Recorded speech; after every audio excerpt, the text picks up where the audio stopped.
याद आता है मुझे कि जब यज्ञ शिफ्ट हुआ कराची से लेकर माउंट आबू, और नेचुरल है कराची तो समुद्र किनारा था। समुद्र किनारे पर कभी ठंडी होती नहीं, जैसे बंबई में कभी ठंडी होती नहीं है। ठीक इसी तरह वहां पर इनके पास ना कोई गर्म कपड़े, कोई जरूरत ही नहीं थी। लेकिन जैसे ही माउंट पर आए, और उन दिनों में ठंडी भी इतनी ज्यादा होती थी, बर्फीली हवाएं चलती थी, तो जो लेकर के आए थे, अब सबके पास गर्म कपड़े तो नहीं थे, और इसीलिए बेगरी पाठ शुरू हुआ। ये यज्ञ में बेगरी पाठ आना भी कल्याणकारी था, क्योंकि तभी भाई बहने जो बाबा के संग थे वो धीरे धीरे बाहर सेवा पर निकले। तो सेवाओं का पाठ खुलना था सारे विश्व के अंदर। तो सेवाओं पर तभी तो जाते, नहीं तो जैसे 14 साल वहां बाबा के संग रहे, इन्होंने यही सोचा हम सदाई बाबा के साथ रहेंगे और बाबा के साथ ही चले जाएंगे। तो यज्ञ में बेगरी पाठ भी ड्रामा अनुसार इसलिए कल्याणकारी था क्योंकि तभी ये बाहर की सेवा का दरवाजा खुला, और इसीलिए बाहर बाबा को भेजना था, शिव बाबा को, क्या बच्चे आपने तपस्या अच्छी कर ली, अब उस तपस्या का प्रत्यक्ष प्रमाण ले आओ। और उस समय जो यज्ञ के अंदर पाठ चला, बाबा तो निश्चिंत रहे, क्योंकि 4 आना नहीं होता था, घर में कोई दाना नहीं होता था अनाज का, और बाबा एकदम निश्चिंत कि बच्चे पहला भोग तो बाबा को लगेगा ना। और इसीलिए जब पहला भोग बाबा को लगेगा, जिस दिन बाबा को भोग नहीं स्वीकार होगा तो हम सब भी भूखे रहेंगे। और ये तो भक्ति में भी ऐसा नहीं हुआ कि भगवान कभी भी भूखा रह सकता है। और इसीलिए बाबा कहते थे दादी को 10 बजे आना, ब्रजेंद्रा दादी को, और 10 बजे ठीक मनी ऑर्डर आता था, और मनी ऑर्डर आने से बाबा उसी समय वो पैसा उनको देते थे, जब बाजार जाकर आटा ले आओ और डोढा और छाछ सभी को भोजन खिला दो। कहने का भावार्थ, आई वेल पर मददगार जो बने। तो किसी ने बाबा से पूछा कि बाबा ये जो 500 रुपया, 1000 रुपया ये जो आता है, कभी 500 आया, कभी 700 आया, कभी 1000 आया, तो ये कौन भेज रहा है, मनी ऑर्डर कौन भेज रहा है? तो बाबा हमेशा कहते थे कि बच्चे, रावण की नगरी में एक मंदोदरी है जो राम की मददगार है, वो भेज रही है।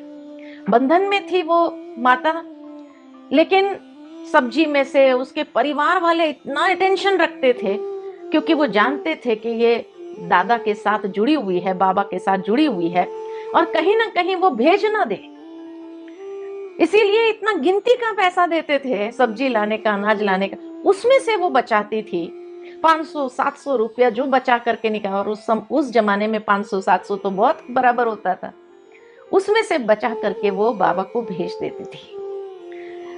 तो जब वो भेज देती थी, और इसीलिए जो है जा करके, तो जब उसके सारे बंधन, क्योंकि बंधन में बहुत जबरदस्त बंधन था उसको, उसकी एक ही दिल थी कि बस मुझे बाबा को एक बार जरूर मिलना है, मधुबन जाना है। बाबा कैसे उसकी आश नहीं पूरी करता। और इसीलिए धीरे धीरे बंधन डालने वाले जैसे जैसे शरीर छोड़ते गए, अवस्था होती गई, शरीर छोड़ते गए, तो वो माता भी बहुत बुजुर्ग हो गई थी।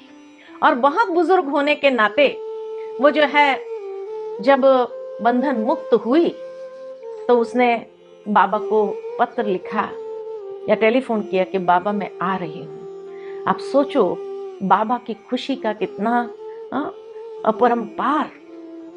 ऐसे समय पर जिसने मददगार बने, रावण की नगरी में होने के बावजूद भी जो ईश्वर को मदद करती रही, तो सोचो कि जब वो आई, मधुबन तो बहुत छोटा सा था, कोई ढंग का कमरा नहीं था। उसी समय ये छोटा हॉल बनाया था बाबा ने, और 4 कमरे जो वहां पर है दादी जी का, गुलजार दादी का, ये 4 कमरे बने हुए थे सिंपल से। और वो भी इसीलिए बाबा ने बनाए थे क्योंकि बड़ी दादी का बहुत बड़ा ऑपरेशन हुआ था, तो बड़ी दादी को भाई अच्छी तरह से रेस्ट मिले, क्योंकि बड़ी दादी नहीं तो जनरल में सोती थी सभी के साथ।